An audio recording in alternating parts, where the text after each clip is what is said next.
धीरज दुबे जी, क्या मंथन चल रहा है, क्या प्लान बी है अगर गिरफ्तारी हो जाती है आज हेमंत सोरेन की? तो देखिए, सीधे रूप से कहूं तो ईडी का जवाब पत्थर से दिया जाएगा, और जिस रूप में तानाशाही अगर केंद्र सरकार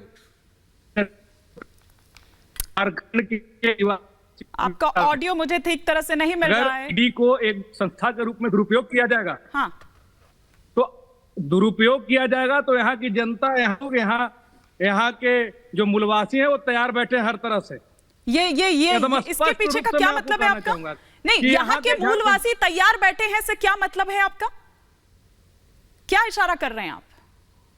तैयार बैठे कि जो एक तो मुझे ऑडियो नहीं मिल रहा है, एक बार प्लीज मैं दोबारा से आपको पैच करवाती हूँ, फिक्स करवाती हूँ मैं इस इशू को। लेकिन सिद्धार्थ यादव जी, आपके निशिकांत दुबे जी काफी एक्टिव रहते हैं। मैं कल भी कह रही थी कि पता नहीं कोई पर्सनल आईडी चला रहे हैं कि सब चीज पहले उन तक पहुंचती है। अभी ट्वीट भी कर रहे हैं, वो ये कह रहे हैं कि मुख्यमंत्री हेमंत सोरेन जी के अधिकारियों, जो ईडी के अधिकारी हैं, उन पर SC/ST के तहत जो मामला दर्ज करवाया है वो दरअसल करवा ही नहीं सकते। आप तो खुद एक एडवोकेट भी हैं, आप ज्यादा बेहतर तरीके से बता पाएंगे उसको, इसीलिए मैं ये ट्वीट आपसे समझना चाह रही हूँ कि वो कह रहे हैं कि कर ही नहीं सकते, आप दर्ज करा ही नहीं सकते किसी भी कीमत पर ईडी अधिकारियों के खिलाफ कोई भी मामला।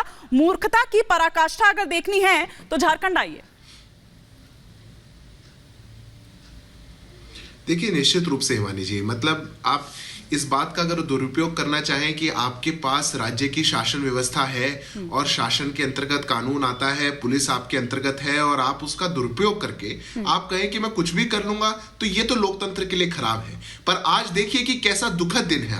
आज देश का पूरा अनुसूचित समाज, पूरा SC/ST समाज वो देख रहा है कि प्रत्यक्ष रूप से एक मुख्यमंत्री कैसे दुरुपयोग करके ये SC/ST एक्ट को कमजोर करने के एक काम है, SC/ST एक्ट पर सवाल खड़े करने का एक काम है। लेकिन सिद्धार्थ यादव जी, जब ईडी समय से पहले पहुंच जाती है, 27 से लेकर 31 तारीख का वक्त था ना ईडी के पास, तो ईडी भी तो बेचैनी दिखा रही थी, इसी के खिलाफ वो मामला दर्ज कर लिया।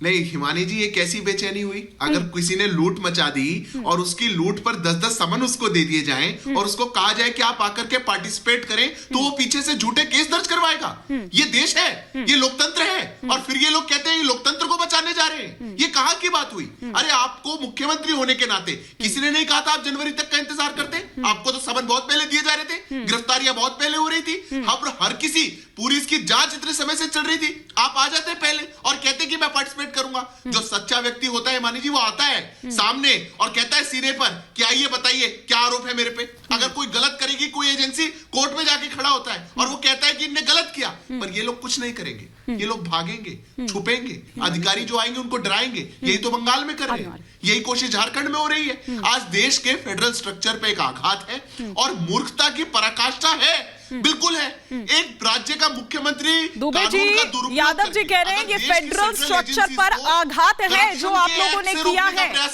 ईडी के अधिकारियों के खिलाफ जिस तरह से SC/ST एक्ट के तहत आप लोगों ने मामला दर्ज करवाया है, ये वाकई में मूर्खता की पराकाष्ठा है। सिद्धार्थ यादव जी कह रहे हैं, बिल्कुल ठीक कह रहे हैं निशिकांत दुबे। और आप क्या कह रहे थे कि मूल निवासी तैयार बैठे, किस चीज को तैयार बैठे? यादव जी को अच्छा मनोचिकित्सक से यहाँ टाके में हम इलाज करा देंगे, बोल दीजिए, उनको समझा दीजिए। इस तरह से नहीं, वो मूर्खता ना बताते हैं, वो मूर्खता की प्रकाष्ठा किसकी है? ईडी को पॉलिटिकल वेपन्स कौन यूज कर रहा है? संवैधानिक संस्थाओं का दुरुपयोग कौन कर रहा है? संविधान की दुहाई दे रहे हैं। मूर्खता, और ये कौन मूर्ख है कौन होशियार है, इसके बारे में ये बताएंगे? किसी के घर में जाकर छापेमारी मार दो। आप समन का समय दिए हैं 31 जनवरी तक, और आप जाके किसी को, अरे तो सर मायने रखते हैं ना समन भी, 1 नहीं 2 नहीं 3 नहीं 9 और ये 10वां समन था, ये 10वां समन था दुबे जी। 10वां समन आपको पता होना चाहिए कि 8वां समन के बाद CM साहब ने समय दिया, हाँ। और पूछताछ भी हुई। ये 10वां समन कब से गिना जा रहा है? जो पहला समन है तब से गिना जा रहा है क्या? अभी तो इससे पहले 20 जनवरी को पूछताछ हुई थी, उसके बाद से 10 समन है क्या? राजा जी है, जो सच है उसको सच के साथ उसको लाया जाए ना। हाँ। कुछ भी बोल देने से ऐसा थोड़ी है कि जनता नहीं देख रही है। कैसे आएगा सामने दुबे जी? अभी नहीं है, हाँ। ये 10वां समन अभी नहीं है। अभी 20 जनवरी के बाद ये पहला समन था। हाँ। अब पहला समन का उन्होंने जवाब दिया था, हाँ। और 31 जनवरी तक का समय खुद ईडी ने दिया, तो फिर क्या मजबूरी हुई कि सीएम अपने निजी कार से दिल्ली जा रहे हैं तो उनके घर के पीछे चले जाओ, उनके पीछे स्टॉल करो। 1 फरवरी के बाद पहला समन है, 5 के बाद कीजिएगा, 5 फरवरी के बाद पहला समन है। कल गायब हो गए थे अरे दिल्ली इस से। केस में आपको कितनी बार बुलाएंगे और आप कहाँ भागते घूम रहे हैं, कहाँ छुपते फिर रहे हैं? देश का मुख्यमंत्री, एक राज्य का मुख्यमंत्री देश में गायब हो गया, ये भी देश पहली बार देख रहा है। मेरे अगर मैं उनके जगह पर रहता तो मैं तो साफ जवाब देता, मैं क्यों जाऊंगा? मैं कोई आपका बंधुआ मजदूर हूँ क्या कि जब आप जितने बार बुलाएंगे उतने बार जाऊंगा? मैं एक जिम्मेदार आरोपी है सर, मैं एक आरोपी प्रदेश का मुख्यमंत्री हूँ, जनता के जनमत से हूँ। आरोपी है सर, आपको उसी तरह से जाना पड़ेगा, आपको उसी तरह से जाना पड़ेगा। चंद्रमोहन जी, चंद्रमोहन जी, एक एक करके सर, उनका एक भी ओपनिंग कमेंट नहीं हुआ है, आप करिएगा, अपनी बात रखिएगा। एक एक रिएक्शन देखिए, सारिका पासवान जी से भी नहीं हुआ है और चंद्रमोहन जी से भी नहीं हुआ है। चंद्रमोहन जी से पहले चंद्रमोहन जी, क्या आप देख रहे हैं, क्योंकि बैठकों का दौर कल भी जारी रहा, बैठकों का दौर आज भी जारी रहा, क्या हुआ बैठक में? आप लोग तो रहे उस बैठक में मौजूद, क्या निकल कर सामने आया? देखिए, बैठकों का दौर तो रहेगा ही। अगर लोकतंत्र के अंदर इस तरह की परिप्रेक्ष्य आएगी तो बैठकें भी होंगी, लेकिन सच्चे आदमी का जिक्र कर रहे थे कि सच्चे आदमी को सामने आना चाहिए। भाजपा के मेरे मित्र सच्चे आदमी तो है ही है हमारे देश के प्रधानमंत्री, तभी तो चिल्ला चिल्ला के कहते हैं 30,000 करोड़ के घोटाले की बात करते हैं और सच्चे आदमी को फिर डिप्टी चीफ मिनिस्टर बना देते हैं। बिल्कुल सच्चे आदमी के हाथ में है देश का नेतृत्व। बिल्कुल 17,000 करोड़ रुपए का घोटाला होता है, फिर से साथ में लेते हैं जितने करप्ट आदमी थे। सुन लीजिए, तसल्ली के साथ सुनिए, मैं आपकी प्रशंसा कर रहा हूं, मैं आपकी प्रशंसा कर रहा हूं, बुराई नहीं कर रहा हूं। जो भाजपा के गुण है वो बता रहा हूं देश को। कितने सच्चे, कितने सच्ची पार्टी है, कितने सच्चे आदमी है। जिसको करप्ट कहते हैं, जो करप्ट इनके आगे माथा टेक देता है, उसको अपनी पार्टी में डाल के ईमानदार कह देते हैं, और जिसने आवाज उठाई इनके अगेंस्ट, उसके अगेंस्ट ईडी की कार्रवाई कर देते हैं। और ईडी की कार्रवाई के लिए सरकार के हाथों चलती है, ये तो आपके नेता पहले बोलते थे, तोता शब्द कहते थे, आप प्रमाणित कर रहे हैं। और अगर शिबू सोरेन जी ने अपने प्रशासन का इस्तेमाल करके उनके खिलाफ कर दिया तो क्या गलत कर दिया? जो विषय अभी आपके सामने आए कि विपक्ष पक्ष के ऊपर ही कार्रवाई क्यों होती है, सत्ता पक्ष क्या बिल्कुल पाक क्लीन है क्या? जो सत्ता पक्ष के अंदर जो नेता आपके पास आ गए विपक्ष के, जो बिल्कुल आप चिल्ला चिल्ला के कहते थे कि ये करप्ट हैं, वो ईमानदार कैसे हो गए? क्विक रिएक्शन, फिर मैं सारिका पासवान जी और समीर चौगांवकर जी का रुख करूंगी। प्लान बी नहीं बताया, लेकिन ना ही आपने बताया ना ही दुबे जी ने बताया। हाँ, पहली बात तो आप मुझे वो नेता बताइए जिस पर पहले केस चल रहा था, और उनने एनडीए को ज्वाइन कर लिया और उनका केस रुक गया।